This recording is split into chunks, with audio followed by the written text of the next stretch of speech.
They had all been summoned without warning, without delay to Balmoral Castle. A place once known for its tranquility was now the setting for something much darker, heavier. Whispers of the king's declining health had lingered in the air for months, but this time it wasn't rumor. It was real. The family arrived in waves. Catherine's expression, unusually serious, gave away more than any palace statement ever could. Prince William walked slightly ahead of her, his jaw clenched, eyes fixed. There was a weight in his stride, as though he already knew something was coming and dreaded it.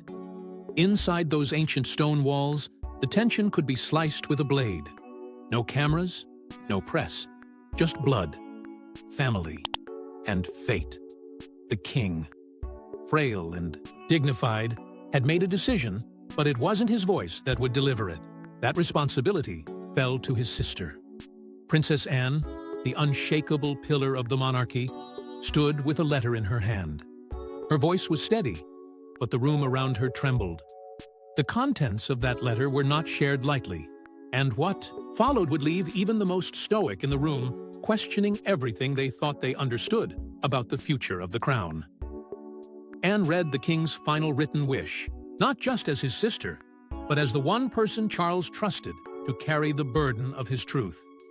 And in that moment, time seemed to stop. Because what the king had requested was not just a logistical matter. It wasn't merely a transfer of duty. It was a redefinition of the monarchy itself.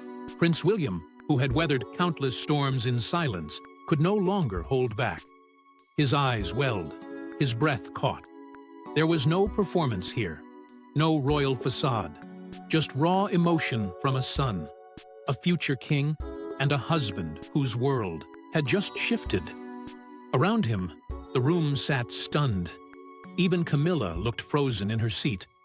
The implications of what Anne had revealed weren't just symbolic, they were seismic. Years of tradition, hundreds of years of royal hierarchy, now challenged in a single reading. And though no one dared speak immediately, the questions filled the air like thunder rolling in the distance. Was this the end of the monarchy as they knew it? What had Charles entrusted to Anne that shook William so deeply? What did this mean for the line of succession, for the titles, for the very identity of the crown? These weren't whispers anymore. They were declarations, and the answers would carry consequences far beyond the walls of Balmoral. Because what Charles had written was not simply a farewell, it was a challenge to the future. And as Anne lowered the letter, one truth settled heavily on every heart in that room. The king's final wish was going to change everything. In early 2024, doctors confirmed what had long been feared behind closed doors: cancer. The news shattered the illusion of invincibility that surrounded the monarchy. Suddenly, the crown didn't feel as eternal. Suddenly, the man who had waited a lifetime to ascend the throne was now battling time itself. Treatment began immediately. But as Charles submitted himself to chemotherapy and hospital visits, he insisted on something far more difficult continuing to serve. His appearances became less frequent, his speeches shorter, his skin paler. But his determination, remarkably, never wavered. From palace balconies to charity halls, he stood as a symbol of quiet endurance. He didn't speak much of his diagnosis, but when he did, his words carried the weight of a man who knew the odds and refused to let them define him. "I am grateful for the support and prayers," he said in one rare televised address, "but we must all continue our duties, even through adversity."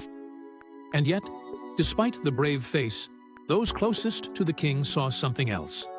Moments of fatigue behind closed doors, long silences, uncharacteristic pauses during meetings. It wasn't just his body weakening, it was his spirit grappling with something far more existential: legacy. Charles, ever the planner, understood the reality better than anyone. The monarchy wasn't just a role, it was an institution, and it required continuity. But what troubled him most wasn't who would inherit the crown. It was what shape the crown would take in a new era, and that's when the whispers of something deeper began to emerge. Behind the guarded palace gates, away from the press and the public, discussions began.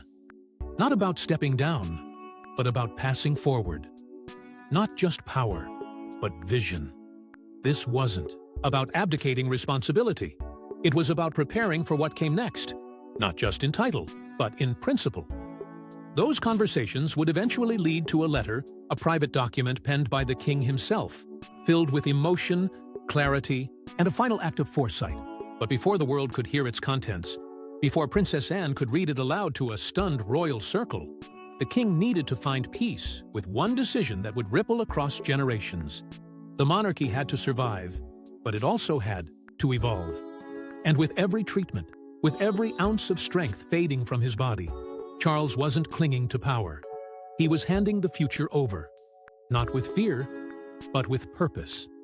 And that purpose would soon be revealed not through him, but through the voice of someone he trusted more than anyone. It wasn't a whisper, it wasn't a rumor. It was the king's own words penned in private, sealed in trust, and now echoing through the very heart of the royal lineage. When Princess Anne read the letter aloud, the room froze. This was no ordinary royal instruction. This was a reimagining of power itself. King Charles, a man who had spent his entire life obeying tradition, had chosen to break from it in his final act of sovereignty. He didn't merely name his successor, he redefined the future. His wish was clear and absolute. Catherine, Princess of Wales, should not remain confined to the ceremonial title of Queen Consort. No, he wanted her to be seen as more, as sovereign in spirit, as a partner in rule, as the next great architect of the monarchy's evolution. The gravity of that statement did not go unnoticed. For centuries, the consort's role had been one of quiet support, graceful, dignified, but never dominant. To suggest that Catherine take on a more sovereign role wasn't just symbolic, it was revolutionary. It rewrote the unwritten rules. And, in a family that breathes protocol and bleeds tradition, such a shift felt like an earthquake. The implications stretched far beyond the throne. It touched everything: titles, responsibilities, public perception, and internal power dynamics. What King Charles had done was more than elevate his daughter-in-law. He had issued a challenge to the very hierarchy of royal power. Adapt or be left behind. Princess Anne, composed and firm, didn't hesitate. She read the letter line by line, word by word, as if ensuring no part of it could be misinterpreted or dismissed. There was no emotion in her voice, but that only made the message hit harder. Every sentence landed like a drumbeat of change. William sat in stunned silence.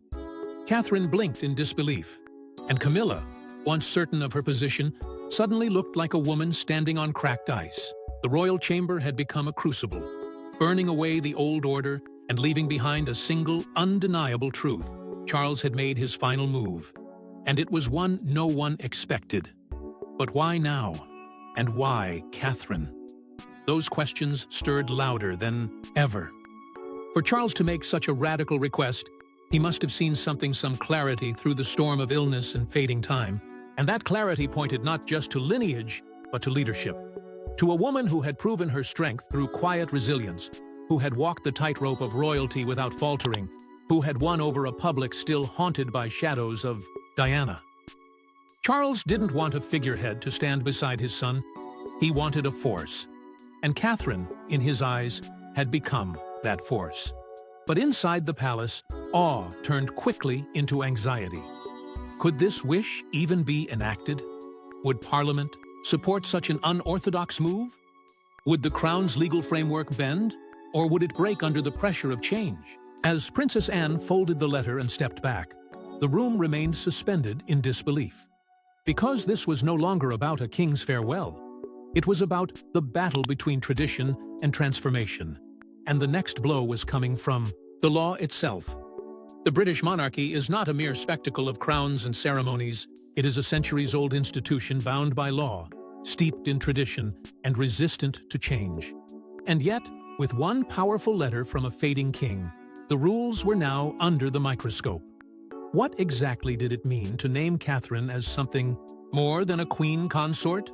And could such a desire even be honored under the constraints of constitutional monarchy?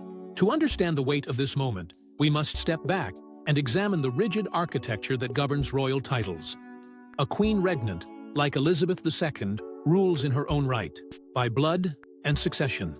She holds sovereign power. A queen consort, by contrast, holds ceremonial influence through marriage, never authority. It is a symbolic role, deeply respected, but ultimately secondary. And King Charles's wish to elevate Catherine's status beyond the symbolic landed squarely in the space between legality and legacy. For over 1,000 years, Britain's monarchy has been defined not just by crowns and scepters, but by precedent. Every action echoes through the corridors of time, tied to historical protocol and parliamentary oversight. Altering the role of a royal consort would not be as simple as a private letter or a public announcement. It would require consultations, political will, and perhaps even constitutional amendment. No reigning monarch, not even Charles, could single-handedly redefine a title that has remained unchanged for generations. But therein lay the tension. Charles wasn't making a demand, he was planting a seed. A suggestion wrapped in love, foresight, and defiance of outdated norms. And while the law may be clear, public understanding is anything but. Across social platforms and international discussions, confusion spread. Many believed Catherine could become a queen regnant, unaware of the legal firewall that blocks such elevation without hereditary right. Others assumed Camilla's title as queen meant Catherine's would be equal, or even lesser, when the time came. The truth was murkier, tangled in history, and often misrepresented by tabloids hungry for drama. What mattered now wasn't the law alone, it was the perception. And perception, especially in a monarchy built on pageantry and symbolism, is a force far more powerful than most realize. As the king's wish made headlines, debates ignited not just in parliament halls, but in living rooms and online forums. Was it time to modernize the monarchy's structure to reflect modern partnership? Or would doing so fracture an already delicate balance between duty and tradition? Constitutional scholars, former aides, and royal insiders weighed in, and yet no definitive answer emerged. Because this was not a legal battle alone, it was an emotional one. And as the debate raged, it became clear that this wasn't just about titles. It was about what kind of monarchy Britain would have in the years to come. And at the center of that firestorm stood Catherine, poised, quiet, but now carrying the weight of a country's evolving identity. And while the law remained unbent, the family dynamics behind the scenes were shifting. Some embraced the king's vision. Others resisted. But none could ignore what came next: the clash between personal legacy and institutional expectation. As the whispers from Balmoral spilled into headlines and drew the world's gaze, one voice grew louder than any palace decree: the voice of the public. Across continents, generations, and cultures, the people had made up their minds. Princess Catherine was more than a royal spouse. She was a symbol of quiet strength, of enduring grace, and of unwavering commitment to both family and nation. The comment sections of global platforms overflowed not with gossip, but with admiration. "She carries herself with dignity," wrote one viewer. "A true queen in every way but name," echoed another. From London to Sydney, New York to Cape Town, Catherine wasn't simply accepted. She was embraced, adored, and trusted in ways few royals ever are. It wasn't just her poise that captured hearts, it was her consistency. Through media storms, personal heartache, and the relentless pressures of public life, she had never faltered. Where others had wavered under the spotlight, she had become a steady flame. Comparisons began to emerge, almost reverently. Many saw in her the same elegance, resilience, and quiet authority that once defined Queen Elizabeth II. But this wasn't imitation, it was evolution. While Elizabeth ruled with distance, Catherine ruled with presence. She wasn't cloaked in mystery. She was modern, human, visible, and yet still managed to preserve that sacred royal mystique that the monarchy depends on. For a public that had grown cynical toward palace drama, Catherine became the exception. People believed in her not just because of who she married, but because of who she was before the crown ever touched her name. A mother, a scholar, a woman who had waited years in silence, never complaining, always learning. And when her time came, she didn't take the spotlight, she earned it. That journey, marked not by scandal but by service, gave her something even more powerful than a title: the people's respect. In a monarchy that survives on perception, This public sentiment became more than applause. It became momentum. Politicians, palace aides, and press editors alike watched closely as public favor turned into near reverence. It became impossible to dismiss Catherine as just a supportive consort. She had become a cultural cornerstone, the beating heart of the next generation's royal narrative. And with every school visit, every heartfelt speech, and every moment of warmth shared with the public, she cemented a truth that even Parliament couldn't legislate. This was a woman born not into royalty, but into greatness. But the louder this support grew, the more strain it placed behind palace walls. Because in a world where public perception can shape policy, admiration can also become ammunition. Catherine's rise wasn't just a source of inspiration, it was a quiet force of disruption.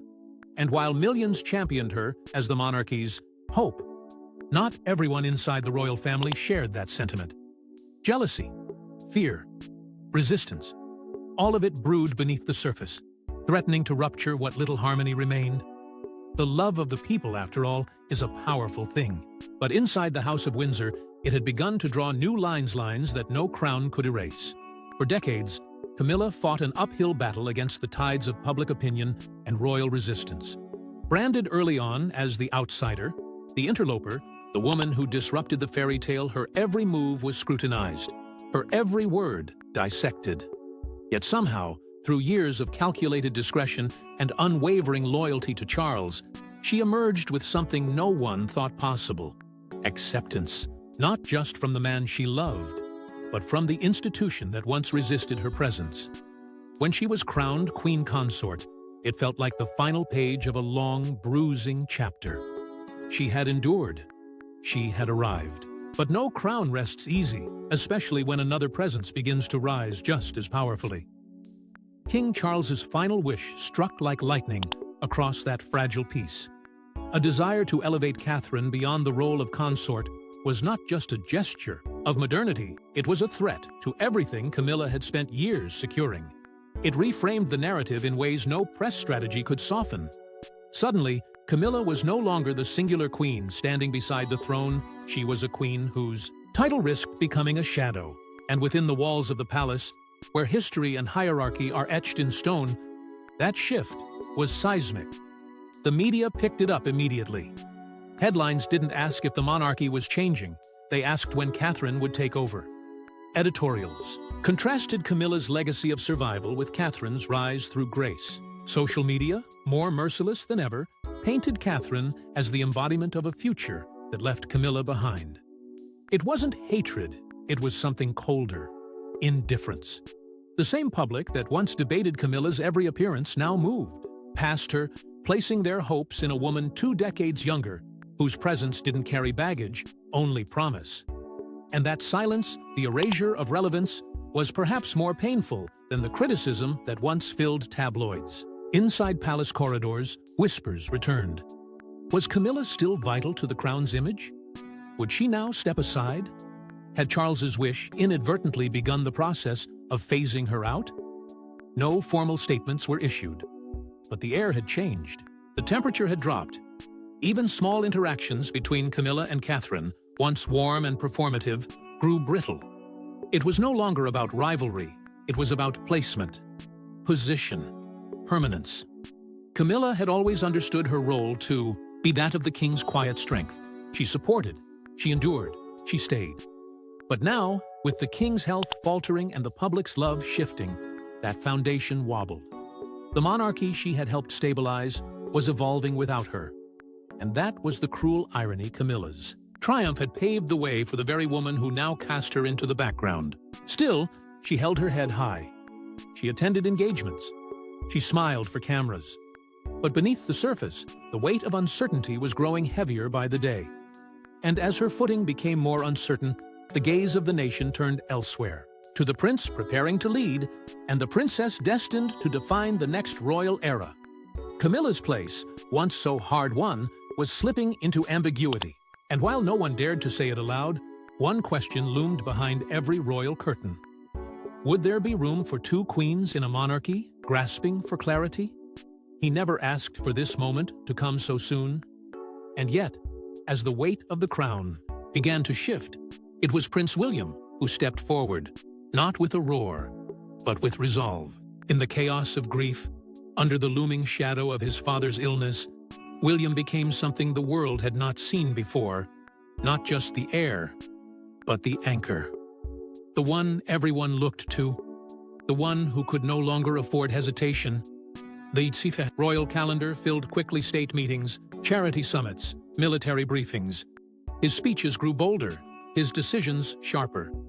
Gone was the boy walking behind Diana's coffin. In his place stood a man who understood, with painful clarity, that duty was no longer an obligation, it was his destiny. But with every new responsibility came a toll. William was not immune to the emotional undercurrent that ran beneath the pageantry. He was a son watching his father fight a losing battle, a husband trying to shield his family from the media storm, a father trying to raise future monarchs in a world where monarchy itself was being questioned.